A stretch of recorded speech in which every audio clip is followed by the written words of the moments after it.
All right, good evening, everybody. We are reading the one-year Bible selection from January 31st. Today we'll be reading Exodus 12:14 through 13:16, Matthew 20:29 through 21:22, Psalm 25:16 through 22, and Proverbs 6:12 through 15. Exodus 12:14 through 13:16. This is a day to remember. Each year, from generation to generation, you must celebrate it as a special festival to the Lord. This is a law for all time. For 7 days the bread you eat must be made without yeast.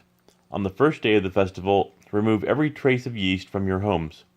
Anyone who eats bread made with yeast during the 7 days of the festival will be cut off from the community of Israel. On the first day of the festival, and again on the 7th day, all the people must observe an official day for holy assembly.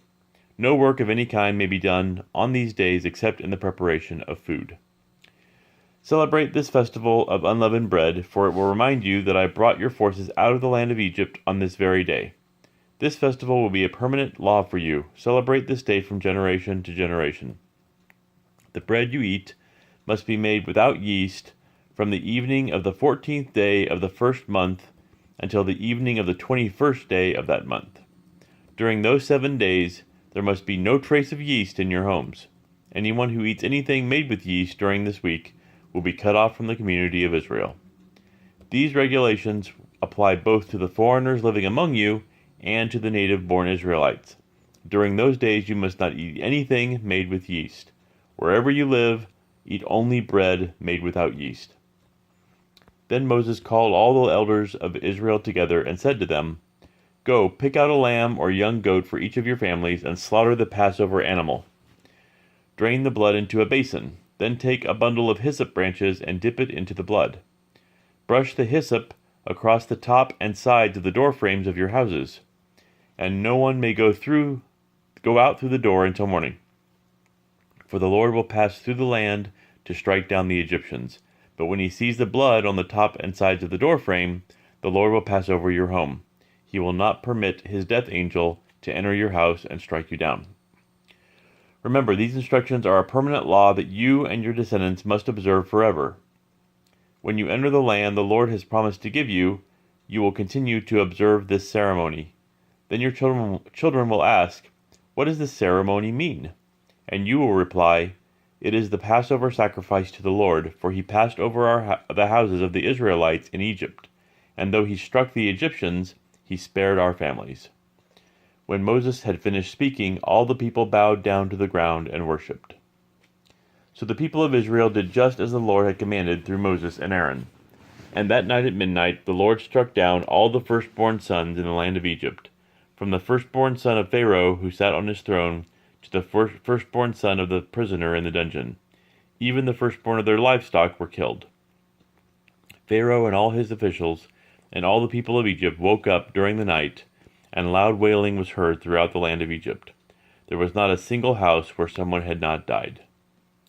Pharaoh sent for Moses and Aaron during the night. Get out, he ordered. Leave my people, and take the rest of the Israelites with you. Go and worship the Lord as you have requested. Take your flocks and herds, as you said, and be gone. Go, but bless me as you leave. All the Egyptians urged the people of Israel to get out of the land as quickly as possible, for they thought, We will all die.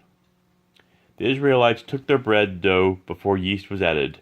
They wrapped their kneading boards to their cloaks and carried them on their shoulders. And the people of Israel did as Moses had instructed. They asked the Egyptians for clothing and articles of silver and gold.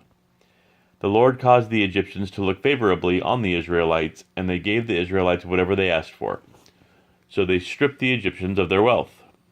That night the people of Israel left Ramses and started for Succoth.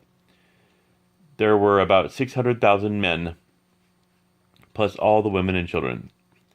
A rabble of non-Israelites went with them, along with great flocks and herds of livestock.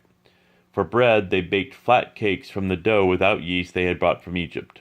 It was made without yeast because the people were driven out of Egypt in such a hurry that they had no time to prepare the bread or other food. The people of Israel had lived in Egypt for 430 years. In fact, it was on the last day of the 430th year that all the Lord's forces left the land. On this night, the Lord kept his promise to bring his people out of the land of Egypt. So this night belongs to him, and it must be commemorated every year by all the Israelites from generation to generation. Then the Lord said to Moses and Aaron, "These are the instructions for the festival of Passover. No outsiders are to eat the Passover meal, but any slave who has been purchased may eat it if he has been circumcised. Temporary residents and hired servants may not eat it. Each Passover lamb must be eaten in one house. Do not carry any of its meat outside, and do not break any of its bones. The whole community of Israel must celebrate this Passover festival. If there are foreigners living among you who want to celebrate the Lord's Passover, let all their males be circumcised. Only then may they celebrate the Passover with you like any native-born Israelite. But no uncircumcised male may ever eat the Passover meal. This instruction applies to everyone, whether a native-born Israelite or a foreigner living among you." So all the people of Israel followed all the Lord's commands to Moses and Aaron.